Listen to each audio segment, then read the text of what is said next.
I'm almost 5'7", I'm 21, सुंदर, peak of my जवानी। किसी चीज़ से डरना नहीं है। अगर आपका कोई ओपिनियन है, अगर आप गलती भी करते हो, हर किसी को गुस्सा आता है, हर किसी को रोना आता है, उसमें ashamed होने की ज़रूरत नहीं है। That's one thing I'm honestly scared about. Big Boss के लिए जो भी अंदर होगा, I'm ready to take on the challenge.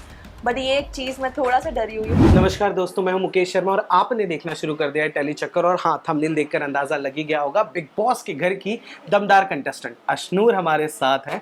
स्वागत है आपका टेली चक्कर पर। Thank you. सबसे पहले तो जो हर एक के मन में सवाल आया रहेगा कि व्हाट मेक्स यू से यस फॉर दिस शो। यार काफ़ी सालों से मैं सोच रही हूँ, कॉम्प्रिहेंड कर रही हूँ। Of course every year may be वाली लिस्ट में मेरा नाम आता ही आता है कहीं पर।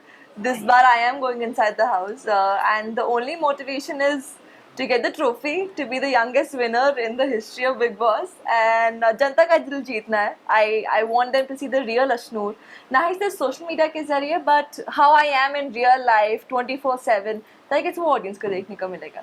कई बार ऐसा होता है, एज यू सेड, कि यंगेस्ट कंटेस्टेंट हैं, तो जो सीनियर्स आते हैं वो बड़ा टेकन फॉर ग्रांटेड ले लेते हैं कि अरे बच्ची, उसको समझ नहीं आ रहा है, एंड फिर उसी बात को अंडरलाइन करेंगे. तो are you mentally prepare for that कि भाई एक्सपीरियंस में कम रहूंगी लेकिन मैच्योर आपसे ज़्यादा हो? यार आप तो मुझे इतने टाइम से जानते हो, आपको लगता है मैं किसी एंगल से बच्ची की तरह बिहेव करती हूँ? I mean anybody who meets me always says that तुम अपनी एज की लगती नहीं हो, you very mature for your age. तो आई गेस मैं वैसी ही हूँ, मुझे कोई प्रिटेंड करने की जरूरत नहीं कि मैं बड़ी दिखूँ या बनूँ.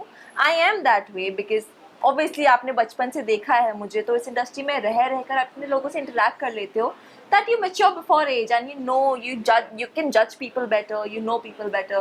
So I guess that's going to be my advantage. बाकी छोटे होने के advantages भी हैं, disadvantages भी हैं. disadvantages को हम नजरअंदाज कर लेंगे कैसे ना कैसे. एडवांटेज पर को हम ध्यान देंगे. अच्छा, अब तक बिग बॉस के घर में जितना भी हुआ है ना, कंट्रोवर्सीज की बात कर लें तो घर के बाहर की कंट्रोवर्सीज घर में जाती है, and she has nothing to talk about. ठीक है, let me be very clear. But हाँ, एक सीरियस चीज़ है, इस घर में हिस्ट्री रहा है, height shame, body shame, age shame बहुत होता है. How you gonna tackle that? See very honestly मुझे और हाइट और एज का तो कोई वो इशू ही नहीं है. मुझे I am very tall, I am almost 5'7", I am 21, सुंदर, पीक ऑफ माई जवानी. वेट की बात करो तो as a teenager I was very conscious of my body, but I guess over the years I've kind of overcome that issue. Not an issue I would say, but जो मेरे अंदर insecurity थी, and I guess अगर कोई अंदर जिक्र भी होता है that would be a good thing, क्योंकि उसके ज़रिए जो इतने सारे teenagers हैं इंडिया में जो भी body image issue से गुजर रहे हैं, they can kind of find that relief in me, क्योंकि I've also been through it and I know how it feels, but now I'm out of it. तो आउट ऑफ इट के बाद भी एक जोन होता है, तो वो भी जो लोग अभी सफर कर रहे हैं उसको उनको देखने को मिलेगा. आपने इंडस्ट्री में हर अलग अलग शो का हिस्सा बनकर अपनी एक्टिंग की वर्सेटैलिटी दिखाई है. आप जिस शो का हिस्सा थे, ये रिश्ता में भी एक ब्रीफ पीरियड के टाइम पर, और मुझे लगता है आप जिस स्पैन में थे उसी स्पैन के सब लोग, हिना हो गई, करण हो गया, रोहन हो गया, सब बिग बॉस जा चुके हैं. yes. किसी एक की जर्नी देखी थी या किसी एक से कुछ देखा सीखा? ऑनेस्टली मैंने कोई भी सीजन बिग बॉस का फुल फॉलो नहीं किया, being very honest with you. I have seen bits and pieces. तो ऑफ कोर्स रोहन भाई का मैंने थोड़ा थोड़ा देखा, हिना दी का थोड़ा थोड़ा देखा.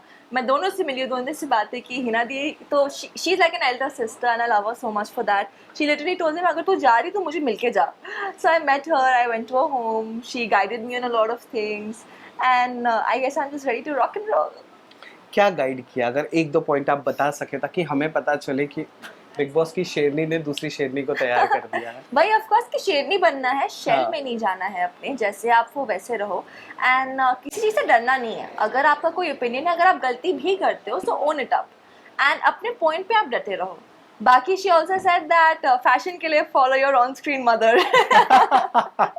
करेक्ट, क्योंकि हिना खान ने जो एक ट्रेंड सेट कर दिया, उसके बाद से हर साल एक बवाल मच जाता है कि ये कंटेस्टेंट इतना कपड़ा लेके जा रहा है, ये कंटेस्टेंट इतना. कितने कपड़े ले जा रहे हो आप कुछ ले जा रहे हो? मेरे तो काफी कपड़े हो गए. क्या बात कर रहे हैं? मेरे तो, मैं नाइट सूट भी रिपीट नहीं कर रही हूँ अभी के लिए तो. वाह, लेट्स सी.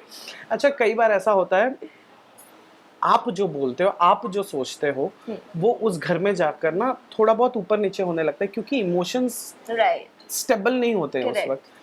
तो वो कोई ऐसी चीज़ है जो अशनूर के इमोशंस को कंट्रोल कर सकती है कि अगर आपको रोना आ रहा है तो आप खुद को रोक लोगे, अगर आपको गुस्सा आ रहा है तो आप रोक लोगे? यार मुझे लगता है कि मैं इमोशंस को रोकने नहीं जा रही हूँ। आई थिंक अगर ऑडियंस मुझे देख रही है तो वो मेरा एक फुल रॉ वर्जन देखे with every emotion that comes, because that's just human. You know, हर किसी को गुस्सा आता है, हर किसी को रोना आता है, उसमें अशेम्ड होने की ज़रूरत नहीं है। I am just gonna own it up whatever I feel inside. Strategy as such नहीं है मेरी, very honestly. I am just gonna be real, I am gonna be me, and I am just gonna play the game. जितने लोगों का नाम आ रहा है उनमें से किसी एक को देखा है? जैसे शहबाज शहनाज गिल के भाई जा रहे हैं, उनको तो आपने देखा होगा, उनका एपिसोड भी थोड़े बहुत glimpse मम्मा बहुत देखते थे, मैंने एक दो क्लिप्स देखे थे। हाँ। बट या आई गेस पंजाबी है, मजे करेंगे साथ में मिलके। I guess he is gonna be like that partner in crime, but let's see how it goes inside. Elvish का एक फ्रेंड भी जा रहा है, वोटिंग सिस्टम है। Okay. तो जो वोट होगा वो जाएगा। अच्छा, बहुत सारे लोगों का नाम आ रहा है, गौरव खन्ना का भी नाम आ रहा है, और जब ये इंटरव्यू आएगा तब तो ऑलरेडी आप घर के अंदर रहोगे। Yes.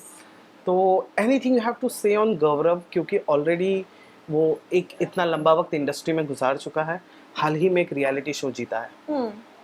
It's gonna be great, I guess, ऐसे companions मिलना जिन्होंने इतना काम किया है, because you know एक वो कहीं ना कहीं एक relatability आ जाती है कि obviously वो मैं क्योंकि बचपन से काम करी तो एक वो different है, वो भी इतने टाइम से काम करे, वो भी काफ़ी senior है। So I'm really looking forward to how it goes, and उन्होंने अनुपमा में भी काम किया अभी recently, reality show भी जीता है, which is great। And competition में स्ट्रॉन्ग कंटेंडर्स हो तो जीतने का और मजा आता है। चलिए क्लोजिंग की तरफ बढ़ रहे हैं। जो मैं पूछूंगा वो ये कि किचन से कितना राब्ता है? बिल्कुल नहीं, मुझे तो मुश्किल से सिर्फ चाय बनानी आती है। आई गेस मैं चाय पिला पिला के सबको दूंगी। बट ऑनेस्टली यार, मुझे सुमन इंदौरी में जितना मुझे दिखाया है ना कुकिंग के लिए, हाँ। मुझे कुछ नहीं आता, मुझे कुकिंग का सी भी नहीं आता। मतलब मेरे डायरेक्टर्स हंसते थे जब कुकिंग का सीन होता कि बस नो ऐसे नहीं करना है, ऐसे करना है। एक सीन तो मैंने भी देखा था, लेकिन ये बना क्यों रही है, ये खाना बना रही है कि हमको बता रही है? और फिर आपके लिए कैमरा एंगल चेंज किया गया कि अच्छा वो नहीं कर पा रही है आपको। अरे वो गरम गरम तेल मैंने कभी किया नहीं, मेरा हाथ जल जाए तो वो डायरेक्टर सर का कॉल था, क्योंकि मुझे बचपन से जानते थे। हाँ। तो उन्होंने बोला कि बच्ची का हाथ जल जाएगा, उसे कुछ नहीं आता, शॉट देगी वो लेकिन खुद को जला लेगी। So let's just change the angle. Okay, bathroom साफ करना, साफ सफाई करना और केटरिंग करना, ये सब कितना? ओसीडी तो थोड़ा बहुत है मुझे, हाँ। बॉर्डरलाइन, तो साफ सफाई चीजें सही रखना मुझे अच्छा लगता है। बाकी बात रही केटरिंग एंड ऑल की, तो यार मैं अभी लिटरली मैं अपने घर पे पाठ रख के आ रही हूँ। हमारा लंगर होता है, उधर भी वर्ताने की सेवा हाँ, होती हाँ। है, हम सबको केटर करते हैं, खाना परोसते हैं, तो उसमें तो कोई ऐसे बुरा मानने वाली बात नहीं है। नहीं है। ओके, आखिरी सवाल जो मैं पूछूंगा वो ये कि अशनूर को जितना हमने देखा है ना, वो बहुत पारिवारिक है, और अब फैमिली को छोड़कर जा रहे हो, एंड किसे मिस करोगे सबसे ज्यादा, और इस चीज से कैसे बाहर आओगे कि फैमिली को छोड़कर जा रहे हो? यार that's one thing I'm honestly scared about। Bigg Boss के लिए जो भी अंदर होगा, I am ready to take on the challenge. But ये एक चीज़ मैं थोड़ा सा डरी हुई हूँ, क्योंकि मैं फैमिली से कभी भी इतना टाइम दूर नहीं रही हूँ, and we've always been a very close knit family. Me, mom, dad, हम तीनों ही तो हैं, और मेरा भी एक फरी भाई है छोटू, मेरा जिगी, उसको मैं बहुत मिस करने वाली। रोज़ मुझे आके उठाता है वो, रोज़ whenever I come back home he just runs to me। Mom, dad, of course, it's gonna be tough, but I guess कुछ पाने के लिए कुछ होना पड़ता है। क्या पाने की चाह है? ट्रॉफी। एंड वी एक्सपेक्ट कि अगला इंटरव्यू जब हो तो इसके हाथ में ट्रॉफी हो, क्योंकि हम बहुत ज्यादा प्राउड फील कर रहे हैं कि कोई अपना सा जा रहा है। हाँ जी। ऐसे ही स्माइल करते रहना, हाँ जी। And just give your level best. Tele Chakkar wish you very best of luck. Thank you so much. कैसा लगा टेली चक्कर से बातचीत करके? बहुत अच्छा। मेरा in fact one of my first interviews बचपन वाला जो डिजिटल के लिए था, हाँ। वो मैं आपके ऑफिस ही आई थी टेली चक्कर के, and I did it there. तो बहुत लंबा सफर रहा है, बहुत लंबा एक रिश्ता जुड़ा हुआ है, and thank you always for supporting me. Hi guys, this is Ashnoor Kaur. अभी मैं बिग बॉस के घर के अंदर हूँ, एंड मैं रियली चाहती हूँ आप मेरे लिए वोट कीजिए ताकि ट्रॉफी हम घर लेकर आए। सच में वोट करिए, ताकि ऐसा लगे कि हाँ अब वो दौर लौट चुका है कि जहाँ अभिनेताओं का ज़माना है, एक्टर एक्ट्रेसेस का ज़माना है। Thank you so much guys, you watching Tele Chakkar, me with Mukesh Sharma, signing off, Hira Yadav.